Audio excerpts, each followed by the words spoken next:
Bienvenida Natalie a Esfera Global. Muchas gracias por traerme de nuevo e invitarme. Un honor para mí. Es nuestro, sobre todo en este tema tan complejo, ¿no? El perfil psicológico, psiquiátrico de un homicida. Quiero saber, y sé que muchísima gente tendrá esa curiosidad, ¿qué es la psicopatía o trastorno de la personalidad antisocial? Bueno, es un tema sumamente interesante. Yo creo que cuando se habla de personalidad es hasta cierto punto un tema cumbre en psiquiatría, y a todos los que nos apasiona en particular el área de personalidad, después que encontramos esta parte, es como si fuera un clic automático. Cuando hablamos de personalidad, entonces en psiquiatría, o mejor dicho en el área de salud mental, a grosso modo sería esa característica individual que tiñe tu desenvolvimiento a nivel de diferentes áreas. Me refiero tanto laboral, interpersonal, social, entre otras áreas de tu funcionamiento que son clave. ¿Qué me va a distinguir un trastorno? Recordar siempre que todo lo que está fuera de la campana de Gauss es anormal, ya sea subnormal o supranormal. Entonces, si se sale de los parámetros que son conformados, o mejor dicho, entendidos como normales, o sea, el Comunes. 2.5%, si mal no recuerdo que son las cifras, eso ya sería un trastorno de personalidad. Cuando hablamos de trastorno de personalidad, para poder aterrizarlo un poco más, nosotros, los especialistas de la salud mental, nos vamos a ciertas literaturas para poder homogeneizar este estudio y poder clarificar ciertos aspectos con respecto a abordaje. Lo que se realiza es que uno se guía de ciertas normas, que son dos códigos. La Clasificación Internacional de las Enfermedades, que esta es por parte de la OMS, y la otra es el DSM, que es el Manual Diagnóstico y Estadístico de Enfermedades o de Trastornos Mentales. En la actualidad, las dos versiones más actualizadas son, si es del DSM-5, es el DSM-5-TR, y la de ahora, la del CIE, que es la Clasificación Internacional de las Enfermedades, es el CIE-11. Nosotros tenemos una influencia sumamente importante de la parte norteamericana, y aquí se emplea más la guiada por el APA, que es la del DSM-5. Cuando hablamos entonces de trastornos de personalidad, tiene un capítulo aparte incluso. Este capítulo me comprende a su vez una división en base a cómo se comportan los grupos, estas desviaciones que cabe resaltar de los patrones socioculturales también establecidos, además de lo de estadísticamente demostrado, como ya había destacado, lo van a subdividir en tres grupos: clúster A o grupo A, clúster B y clúster C. Cuando yo hablo de clúster A, se denominan a los que son los raros o excéntricos. Clúster B, entonces aquí tenemos a los que son los dramáticos, irreverentes, impulsivos, erráticos. Cuando ya hablamos de clúster C, entonces aquí tenemos por último a los ansiosos. ¿Cómo se comportan estos perfiles? Bueno, este tipo de personas son bien llamativas, te podría decir.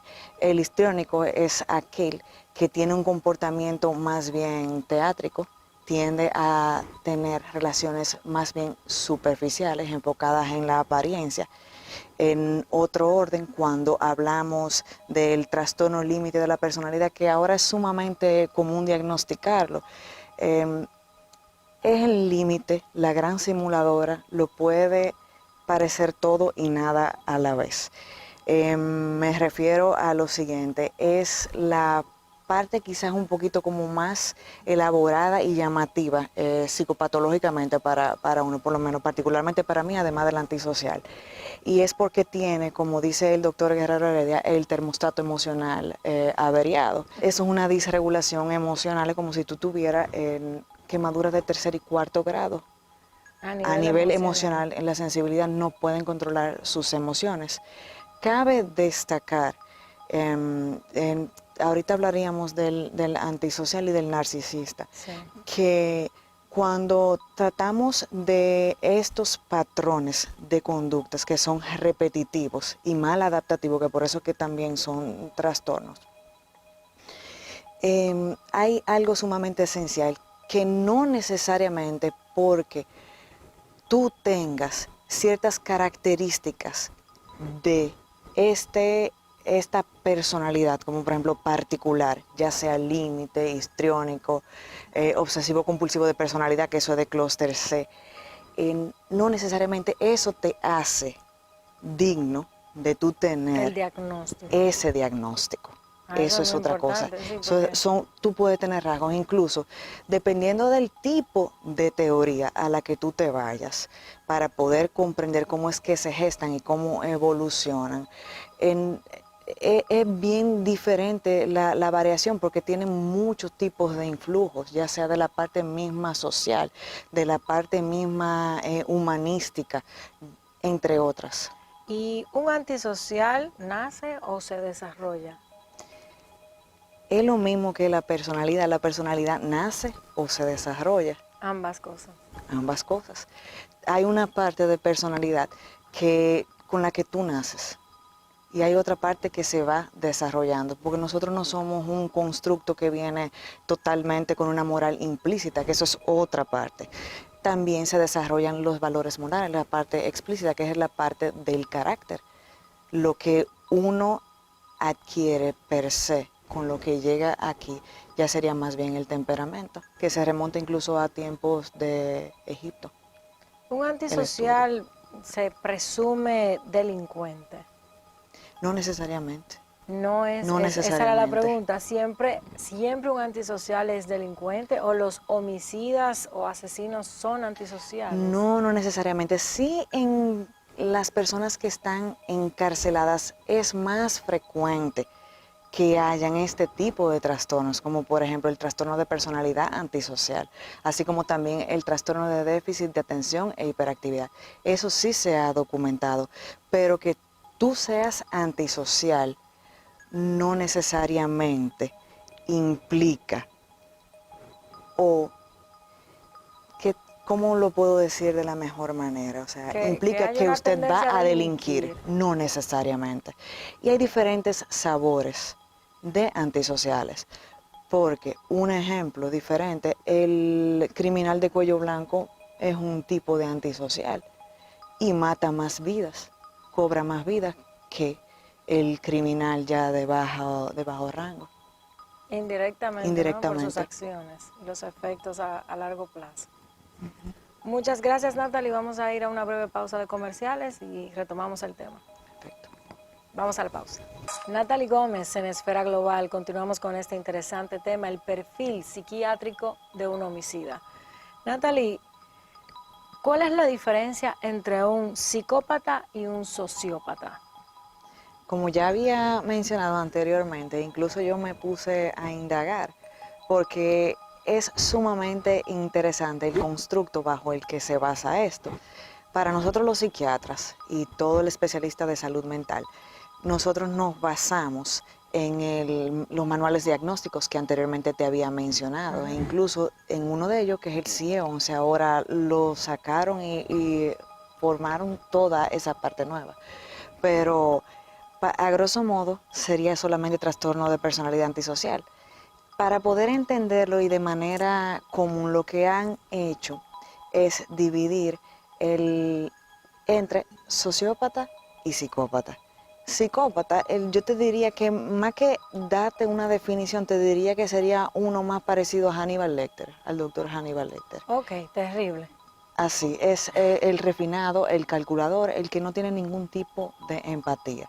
Eso se explica en el background o en el antecedente de que eso es haciendo a un margen y basándome en las teorías de la personalidad, en específico la psicodinámica, que no tiene el ego desarrollado, el superego desarrollado en este caso.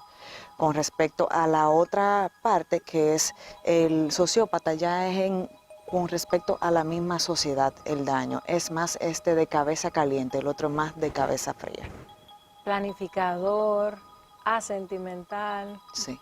Bueno, Eso no implica que no se compartan ciertas Rasgos, características y simplemente. ciertos rasgos, porque que en psiquiatría y en personalidad, y más en el clúster B, hay un solapamiento muy grande de características. Desde el punto de vista de la ciencia que estamos analizando, el caso actual reciente de la muerte violenta del ministro de Medio Ambiente dominicano que todos lamentamos, ¿no? Orlando Jorge Mera, ¿estamos frente al perfil de un psicópata o un sociópata? Y hago la pregunta porque vimos en la opinión pública que el abogado trataba, ¿no?, de defender al perpetrador diciendo que le creía inocente. A pesar de que es un asesino confeso, pero esto es para tratar de distorsionar un poco, llamar la atención y perseguir una pena atenuada, ¿no? Que se genere el debate entre homicidio y asesinato, que la gente tiende a confundir. Asesinato es un homicidio agravado, ¿por qué? Porque se ha planificado, hay una hazaña, hay una premeditación. Y se me ocurría hacerte esa pregunta, por si... Entiendo, mira, es una pregunta sumamente interesante, pero lamentablemente, como no estoy en contacto con el paciente, en este caso si fuera un paciente, no te puedo decir datos, porque el ser humano es tan complejo que qué le mueve o qué no le mueve. Es una cuestión ampliamente, no es solamente de salud mental, hay que entender la parte filosófica, hasta cierto punto fenomenológica del paciente, que me explique, porque es hasta explícito en Crimen y Castigo que nos divide a nosotros del bien y del mal.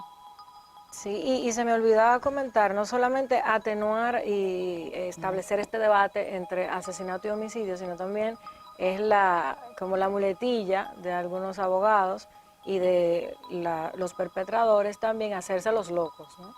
Es como alegar demencia o problemas mentales porque hay un tratamiento especial distinto al que la ley va a disponer en todos los casos. Es lamentable la situación, pero nosotros como seres humanos somos bien particulares y cada quien se mueve según sus propios intereses Sí.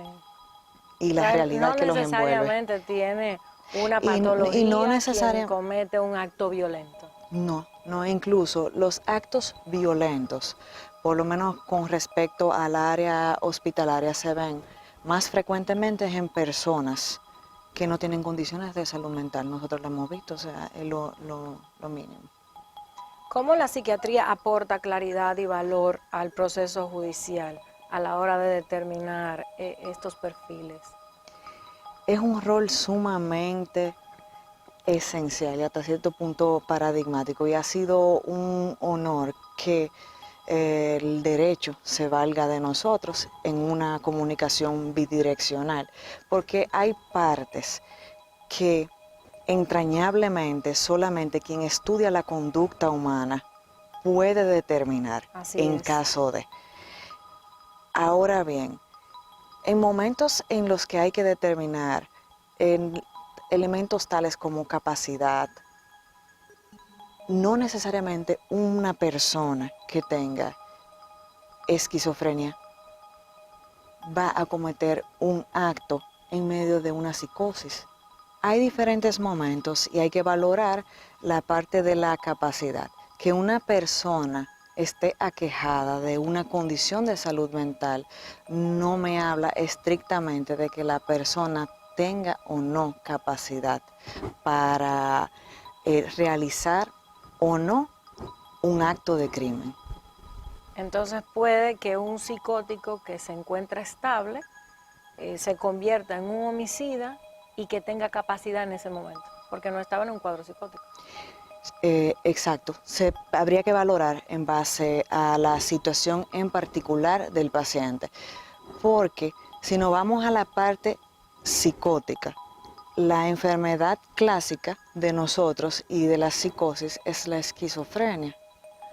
Ahora bien, si el paciente no está en una fase activa y se determina que el paciente estaba en pleno juicio de lo que estaba haciendo, entonces ya ahí eso traería otras repercusiones. Claro, tenía De ahí, voluntad y tenía capacidad. De ahí, en ese aspecto, entonces entra la valoración tanto de la parte por el psicólogo y también de la parte del psiquiatra. Es brillante esa sinergia entre la psiquiatría y las ciencias jurídicas, fundamental. Sí, es elemental, es elemental. Y también hay algo muy básico, que es que uno como conducta no estudia cosas aisladas. En psiquiatría uno evita dar diagnósticos transversales.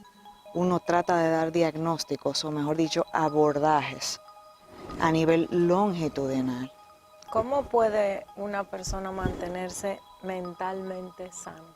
Siempre es primordial hurgar dentro de uno, buscar y aliarse de buenas redes de soporte, elementos que indaguen en el origen puro del ser humano, la parte del servicio, lo bueno. Esa es la parte de la moral explícita, no necesariamente conservadora ni rajatabla de derecha, de ultraderecha, sino servir al ser humano, la parte altruista, independientemente del resultado. Y del sistema de valores y el sistema de creencias. Sí, y de valores, que ya sería parte de la moral explícita que uno va desarrollando a través de la vida. Recordar que esto no es algo fijo. ¿Cómo saber que algo no está bien en mí y cómo pedir ayuda? Es que estar bien implica tantas cosas que puedo quedarme corta, pero como por ejemplo, yo diría que el mismo termómetro está en el key point de tú decir y cuestionarte, ¿por qué yo me siento así? Yo estoy mal. Esa parte de la enajenación, sentirse aislado, que no encaja, tristeza inexplicable, que las cosas se te salen de las manos, que uno se turba, que no sabe cómo solucionar ciertas cosas, sensación de vacío que nada le llena, uso irremediable de sustancias o algún otro tipo de conducta para paliar ciertas situaciones por las que se está atravesando. Y con respecto a buscar ayuda, entiendo que cada quien llega hasta donde puede. Cuando se agotan tus recursos, en el momento que tú te preguntas, ¿qué estoy haciendo yo? ¿O hay algo en mí que está raro? Es bueno y válido, después de haber llamado a colación esa parte de la evaluación, al menos acercarse a un ser querido, a un allegado, que represente esa figura de orientación. Y a nivel de especialista, como por ejemplo de salud mental, si ya se están encontrando además de esto, otro tipo de pensamiento de ruina, otro tipo de pensamientos que le controlan las emociones, impulsos que le dominan, usted es humano. Nadie tiene el control de todo, pero para eso nosotros estamos. Simplemente es cuestión de buscar la ayuda. A nivel público hay diferentes tipos de ayuda, a nivel privado también. Entonces es cuestión de solamente averiguar, incluso hay líneas de ayuda en diferentes áreas. Muchas gracias, Natalie, por esta edificante entrevista. Espero Gracias a ti. tenerte pronto en Esfera Global. Gracias, igualmente. Continuamos.